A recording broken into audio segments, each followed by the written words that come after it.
desilo se da sam ja došao da služim akatist i crkvenja koji je bio tu pored, kako sam ja krenuo da uzmem ulje sveto, on je rekao, nemojte oče to ulje, kaže protivnica, supruga od starešine hrama, je rekla, kaže, da ljude nešto peče po čelu to ulje. A ja sad da budem iskren, da se ispovedim pred vama, nekako mi to nije mi sela nešto ta rečenica, zato što sam razmišljao, pa eto sad moram da slušam starešinu hrama, pa ne moram valjda i njegovu suprugu sad. I ja kažem, peče nju zato što je grešna. I ja to kažem i uzmem lepo to i pomažem sebe po čelu sa tim uljem, izađem na sredinu hrama i čitam akatist.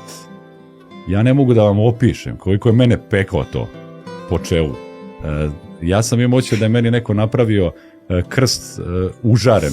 I ja sad tada shvatim kako je Bog mene vaspitao u trenutku. U sekundi, gde sam jedva izdržao da obavim taj akatist, koliko je mene zapravo to peklo.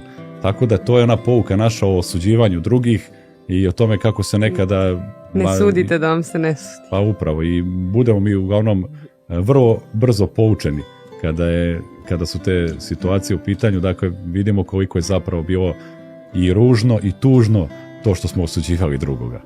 Radio Slovo Ljubve 107,3 MHz.